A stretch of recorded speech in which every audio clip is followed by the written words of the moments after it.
So it's not so easy to have a tour like that. It's not bad. It's better than no tour at all. I think it's my first time in Bucharest, maybe my second.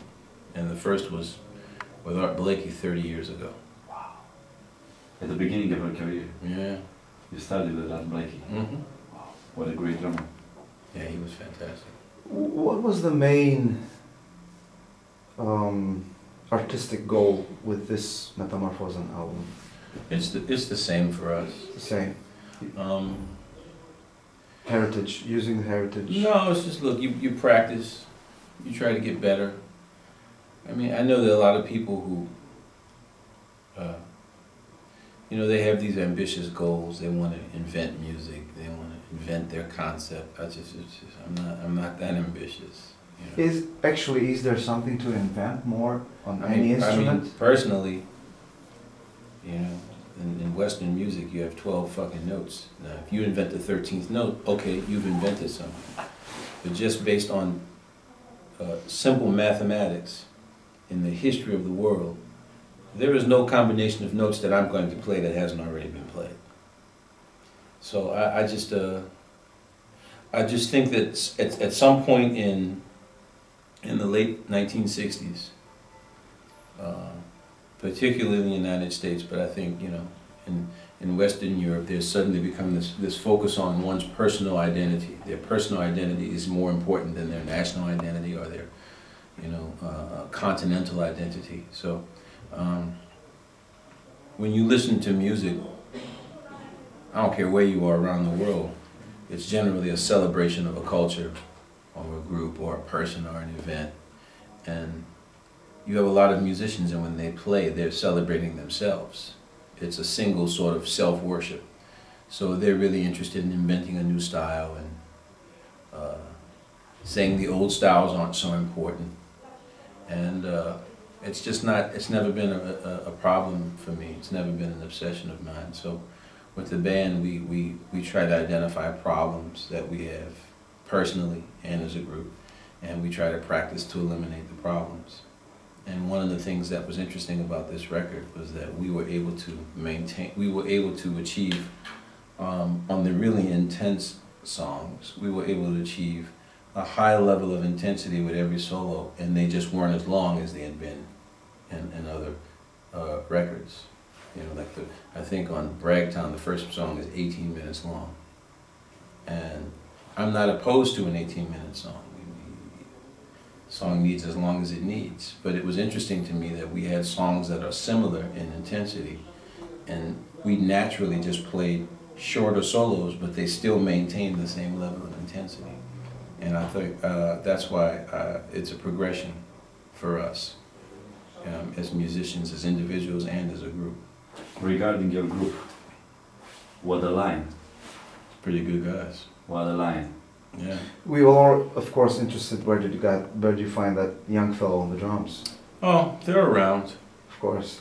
There's what I like to say about musicians in the United States, young musicians, and actually some of the old ones when I talk to them, and they say, well, what's the problem with this one? I say, well, they just don't think.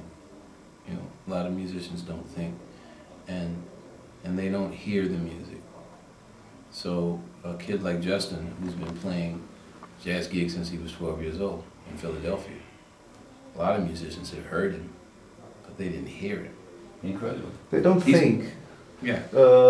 Is it absolutely necessary for a musician to reach a higher level of understanding the world around him and the music? I think that they need to reach a higher level of understanding about the music.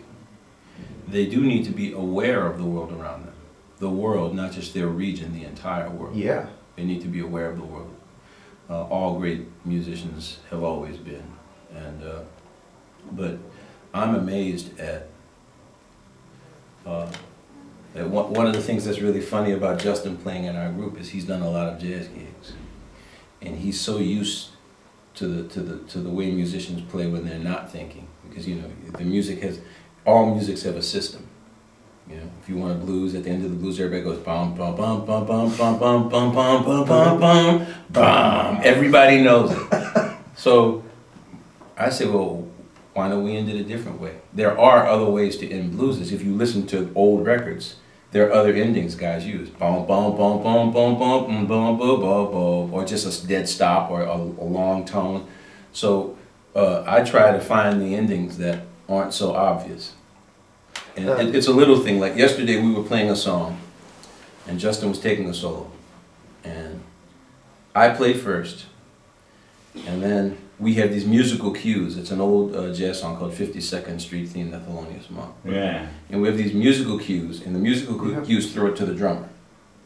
So I played, and I threw it to the drummer. And then before the gig I said, you know, don't telegraph is the word I use. Don't telegraph the end of your solo, because usually in jazz, for the not thinking crowd, the drummer assumes that the musicians don't know where they are. So they play the melody of the song in the last 8 bars, and that's the cue for everybody to come in. And I said, please don't do that shit. You know, don't do that. You know, give us one cue and play the solo. So he gives a cue, which is like the last 2 bars of the bridge, and then starts playing. He's looking at me, and I'm standing behind the piano. Yeah. Then he does it again, and I'm looking at him. He's looking at me, and I'm looking, and then I say, oh, he thinks I have to walk out in the front. So I walked out in the front, and then he started playing time, and the band came in, and I walked to the back. At the end of the concert, he says, why did you leave me out there? I said, okay, let me ask you a question. Who played the first solo? He said, you did. I said, who played the second solo? He said, I did. I said, is there somebody else who might have played a solo on that song? Oh. See, because in jazz records, the piano might go first, or the saxophone might go first. Exactly. But the drummer always goes last. Exactly. It's the melodic, of course. So in our band, we said, why have the drummer go last? Let him go second. But the drummer's so used to playing last, he assumed he was last. He's not thinking. He's just not aware of what's going on. Now, he has an excuse. He's 18 years old. Exactly. It's not too much for him. I mean, he's 18 years old. No, it's not. You're on the stage, you, Eric Revis. He's a highly intelligent person. It's just a little, it's just you can play jazz and not think. You know, with the big book, the fake book that everybody puts in it, just, and they're not really noticing what everybody's just doing. And when you focus on the harmony, then you don't have to think. You just have to play the harmony. You don't have to pay attention to what the soloist is playing. The soloist doesn't have to pay attention to you. Everybody's playing the harmony. But if you change the focus to the melody, it changes how the song is played. And suddenly everybody's aware of what everyone else is doing. We're sensitive. We're stealing ideas from one another. We're doing this because we're not thinking these patterns work on these chords. And there's nothing new about that. It's an old way of playing. The artist creates or discovers music? The human discovers. Discovers. To me, music is just like sports. It's amazing the parallels between sports. Definitely. Like say, I don't know who it is right now, but 2 years ago, Thierry Henry was considered the best football player in the world. Yeah. Now, was he the best football player because he practiced more than other people? I don't think so. You know, because he's taller? I don't think so. Because he's shorter? Did he have a secret? No. There's just times when some people are just better. It's not because you don't work hard. It's not because you're not trying. There's no book that you can buy. There's no secret. Some people are just better. Yeah. And to me, that's the way it is in music. Is that Charlie Parker is Charlie Parker because he was better. Not because somebody else could have been as good as him. No, they couldn't. He was better. And it's not because the other people weren't trying. It's just he discovered things the other people didn't. So I think I have 2 options here. I can do interviews and say that I'm as good as Charlie Parker. Or I can do interviews and say Charlie Parker doesn't matter because it's a new generation and we don't care about him. You know, he doesn't count anymore. Because I'm thinking about how do I elevate myself. Or I can just do the same, you go through the same process that he went through. And maybe I'll be as good as him one day, and maybe I won't. Who knows? It's like you can't control that any more than a kid can say, you know, I want to be 2 meters tall. And it happens. That's not how it works. You can only work on the things you can control.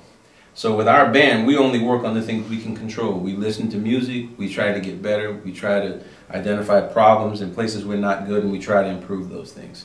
And the rest of it, is it innovative? I don't have any control over that. And I'm not trying to win the magazine battle, you know. I'm not trying to have all the writers say he's really innovative, because, you know, sometimes You don't need to. circumstance changes their minds. No, I'm just saying, you know, you spend all your time with these people telling you how good you are, and then 20 years from now saying, you kind of sucked, you know. It's just It's crazy. you know, yeah. So why bother? I mean, is that, you know, it's like at some point you sit down and you practice a horn. For somebody to tell you that you're good, for somebody to say something good about you in an interview, that's why you practice. I mean, it's not, you know, when I was younger, I didn't practice. And then I got older and I started practicing. So my motivation is not a good review, or, I love to play the music. I love it. I just love to play.